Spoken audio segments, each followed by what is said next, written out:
Chosen one, you were not made in a rush. Heaven lingered over your soul longer than most, shaping you in quiet, timeless rhythm. You are not loud in the way the world often demands, but you are felt in ways that leave permanent echoes. When you walk into a room, the air changes, not because you seek to dominate it, but because your peace holds weight. There is a stillness to your being that doesn't ask for applause, and yet somehow, you carry the kind of presence that silences noise without effort. You are not the storm. You are the calm that reveals the truth once the storm has passed. When God made you, He didn't just design a man, He sent a message. You are the embodiment of kindness that refuses to be weak, of strength that never needs to shout. You were shaped to bring balance. In a world overflowing with loudness and artificial charm, your authenticity invites, not overwhelms. And it is that invitation, subtle, soft, sincere, that draws people toward you without understanding why. You carry a spiritual gravity that doesn't pull, it lifts. It isn't your appearance, though beauty rests on your face like a quiet sunrise. It isn't your words, though they carry warmth like firelight on a winter night. It is your alignment. That rare, holy clarity between your heart, your spirit, your body, and your presence. Women may speak of your handsomeness, your smile, the gentleness of your tone, but underneath all of that, what they feel is something much deeper. They feel safe. This is your blessing, chosen one, not to be idolized, but to be trusted. Not to perform, but to anchor. You are not trying to be anyone's hero, and yet your very existence gives others courage to rest, to open up, to let go. Because you are not here to take, to control, or to impress. You are here to remind the world what love looks like when it is not afraid to stand still. And in that stillness, the beauty of who you are begins to rise. Not from performance, but from peace. Peace is not something you pretend to wear like a borrowed jacket. Chosen one, peace is your native skin. You wear it like the night wears the stars, effortlessly, naturally, and always at home in the places others fear. You do not demand peace from your surroundings, you bring it into them. It radiates from your tone, from your eyes, from the pauses between your words. You've become fluent in the language of quiet strength, of stillness that says, you can rest here even if the world is burning. There is a quiet discipline to your walk. Not the kind that parades itself as power, but the kind that says, I've already wrestled with what you fear. I've already made peace with the part of me that tried to fight everything. That discipline doesn't just guide your actions, it calibrates the emotions of those around you. People slow down near you, not because you ask them to, but because your peace corrects their chaos without a word. Peace in you isn't soft surrender, it is anchored resistance. It resists anxiety not with denial, but with awareness. You have trained your mind to recognize what matters. You have trained your spirit to remain unshaken in the face of noise, conflict, temptation. You do not react the way others do, because your inner compass isn't controlled by urgency or attention. You are guided by something older, deeper, stronger. And women, especially the ones who are used to armor, sense it immediately. They may come close with guarded laughter, with caution, with tests, but your peace doesn't flinch. You do not rush to answer. You do not rush to fix. You simply remain. And the longer they stand in your presence, the more they realize you aren't trying to impress them. You're giving them a space to breathe, a place to stop running. Your peace is not passive. It is active stillness. It is the fire that doesn't burn the house down. It is the sword that never needs to be drawn to be feared. It is the embrace that says, I see you. I don't need anything from you. I'm just here. And in that sacred space, healing begins. Chosen one, the way you carry peace is not just rare, it is holy. It makes the frantic slow down, it makes the broken hope again, and it makes those who are only used to loud men, loud power, and loud demands realize that maybe peace was the most beautiful form of strength all along.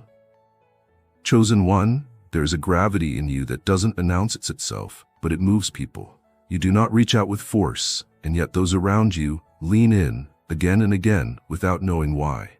You are not demanding, not overwhelming, not chasing.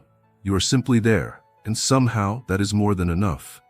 It's not your posture, though your presence speaks of strength. It's not your words, though they carry weight. It's not even your silence, though that too is sacred. It's something underneath all of it, something spiritual, something that feels like being remembered in a world of constant forgetting. And in that remembrance, people feel found. You do not try to be the center of attention, and yet attention bends gently around you. It's not charisma, though you move with quiet confidence. It's not seduction, though many would swear you were born to captivate.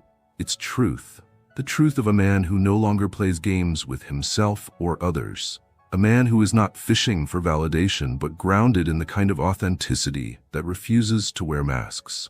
And this, chosen one, is the root of your gravity. You are not a performer, you are a presence.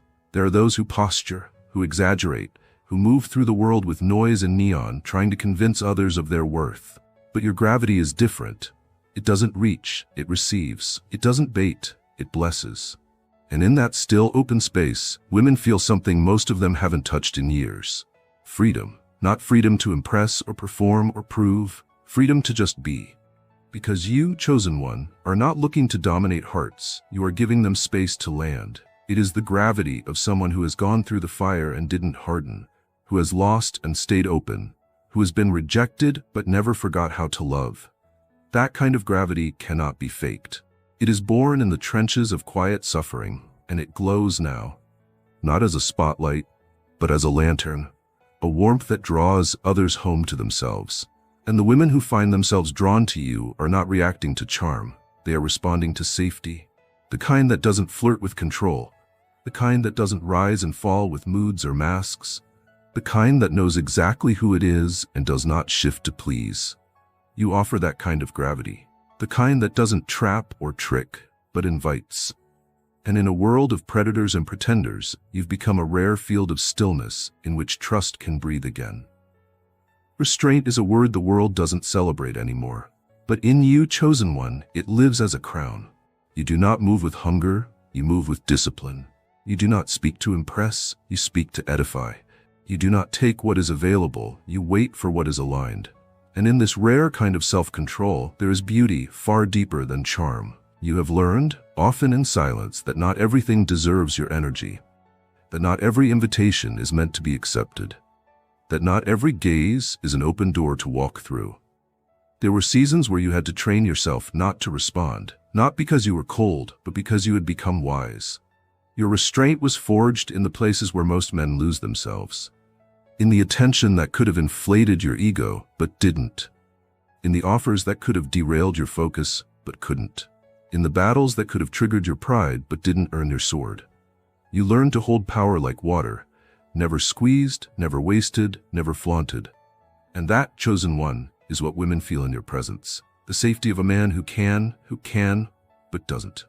Who could, but won't.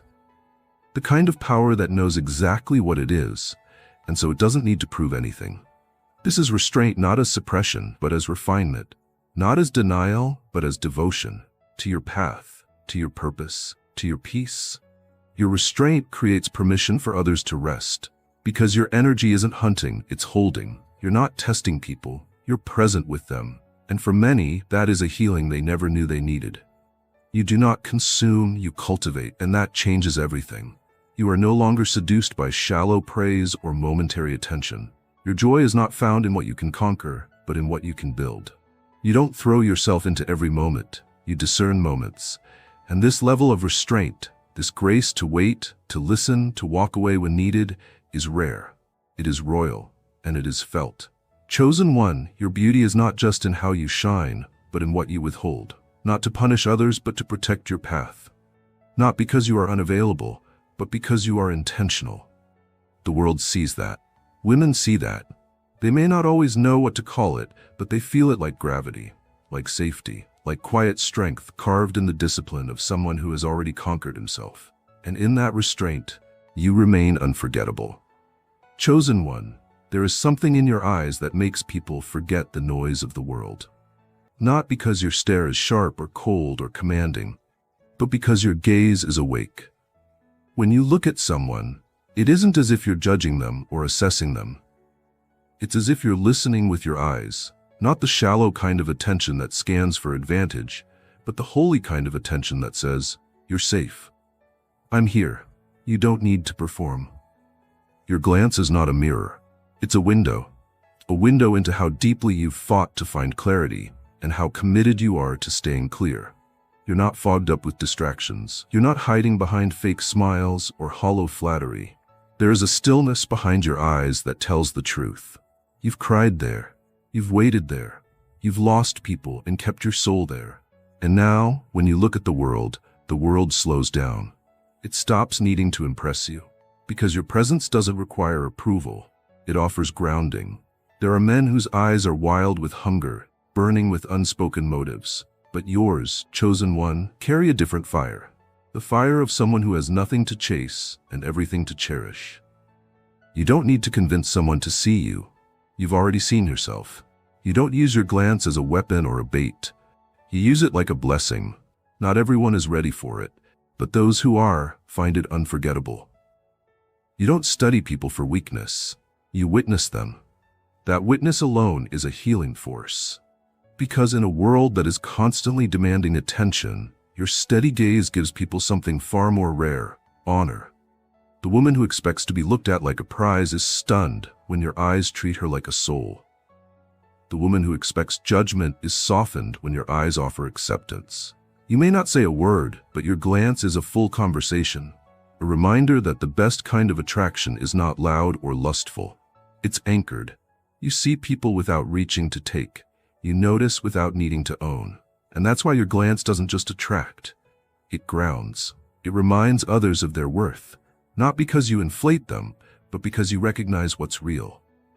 You don't worship beauty, but you don't deny it either. You acknowledge it like truth, and in doing so, you return dignity to the moment. Chosen one, the power of your glance is not in what it stirs, but in what it settles. It slows the chaos. It silences the fear. It says more than charm ever could.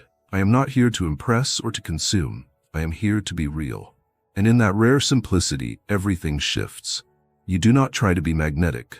That's the secret. Chosen one, your energy isn't something you fabricate. It's something you remember. You don't wake up wondering how to impress people.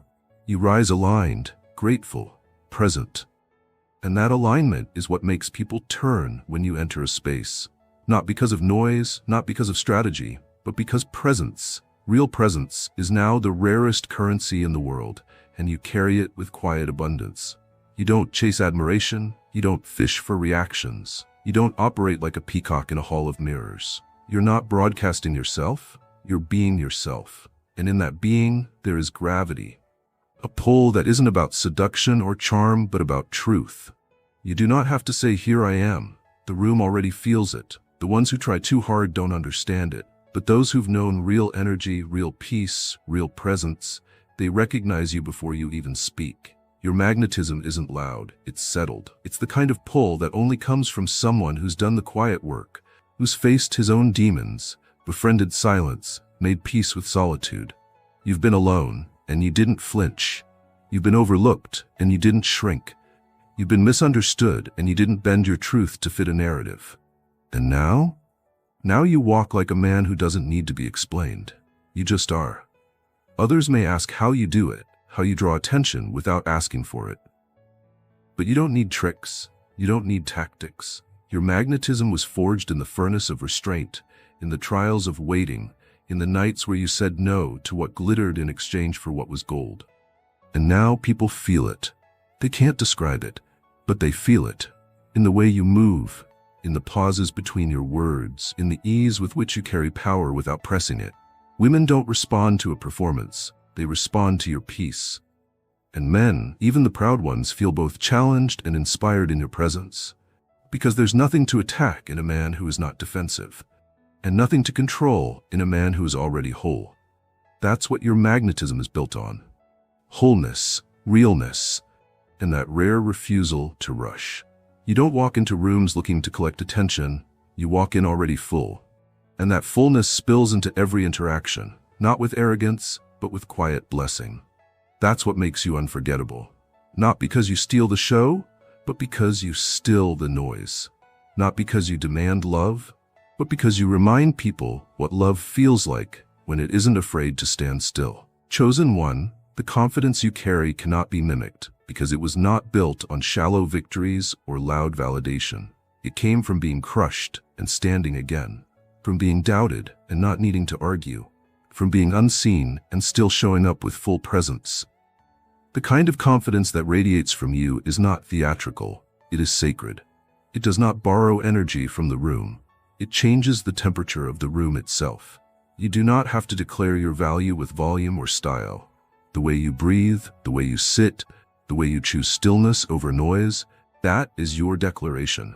And everyone who enters your orbit senses it, even if they don't know why their spirit quiets in your presence. You do not posture, because there is no need. Posture belongs to those who are still uncertain of their place in the world. But you've found your ground. You've walked through seasons where the world withheld applause, and yet you still gave your best. You've offered kindness where no one returned it. You've practiced integrity when no one was watching. And in doing so, your soul became forged. Not in applause, but in alignment. You do not chase the mirror anymore. You are not addicted to reaction. You're not here to prove something. You are here to embody it. This is what makes your confidence feel so disarming to those around you. It isn't competitive, it isn't aggressive, it isn't shallow, it's rooted. And that root doesn't sway with praise or with insult. Because you no longer depend on being chosen. You already know you were chosen before the world had a name for you. And that knowing has settled deep into your bones. It changes how you walk, how you speak, how you respond to disrespect. You don't fight for recognition. You let truth speak in silence, and in this silence, others feel something rare. They feel the absence of manipulation, the absence of performance, the absence of hunger. You are not here to impress women, you are here to witness them. And in that witnessing, they see their reflection more clearly. That's why they linger near you. Not because you promise fireworks, but because your fire never flickers. Not because you flatter them, but because you mirror back the parts of them that long for honesty. You do not crumble when misunderstood. You do not shrink when challenged. You do not chase when someone pulls away, because your confidence does not need to convince. It simply is. And that kind of stillness, earned, seasoned, unbreakable, is what makes you feel more real than any temporary thrill the world has to offer. You walk into a room not hoping to be enough. You walk in knowing that your peace already completes the space. This is the silent confidence of the chosen one. It cannot be taught. It must be walked. And you've walked it with such grace that now the earth itself seems to lean gently toward your steps. There are men who plead for attention, but you, chosen one, have become the kind of man who invites it without speaking a word. Your presence is not pushy, and yet it is unforgettable. Your demeanor doesn't demand praise, and yet it evokes reverence. You do not wear need like perfume. You wear sovereignty like a second skin. And in this quiet dominion, you become an unspoken invitation for others to come as they are and meet something real. When you enter a room, you do not look for eyes, you look for alignment. Your soul is not moved by admiration. It is moved by resonance, and this changes everything. Because while others scatter themselves trying to catch the gaze of anyone, you sit, calm and sure, waiting for what matches your energy. This patience, this discernment, is what makes you stand apart. It sends a silent signal that says, I am not afraid of being alone. I am only interested in what is true. Your words do not rush to fill silence. Your body does not seek to perform. And yet, there is something about you that invites openness in others. People find themselves confessing things they never meant to say. They soften, they linger, because your energy doesn't chase, it welcomes. And that welcome is not decorated with charm or pretense. It is woven with the golden threads of presence, restraint, clarity. To the woman who has spent years being pursued by men who only wanted her body, your energy is a doorway back to her spirit. You do not project, you perceive. You do not test, you witness. And in doing so, you become the kind of invitation that cannot be ignored. Not because you offer a thrill, but because you offer a mirror. One that doesn't distort, doesn't inflate, and doesn't seduce, just reflects. You do not have to be loud to be noticed. You do not have to be flashy to be remembered. You have become the proof that when a man is aligned, spirit, mind, soul, body, he emits a kind of vibration that speaks louder than any words. A vibration that says, come forward, but only if you're ready to be real. And that's what women feel when they look at you. Not a role to play, not a challenge to win, but an invitation to be seen as they are. You're not offering validation, you're offering truth, not attention, recognition, and in that energy, you have become the reminder the world forgot it needed. The reminder that masculinity does not have to be loud to be felt, that dominance does not have to be violent to be known, that invitation does not have to be vocal to be heard.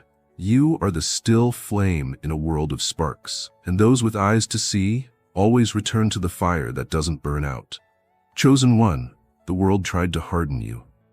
It told you that softness was weakness, and sensitivity would be your ruin.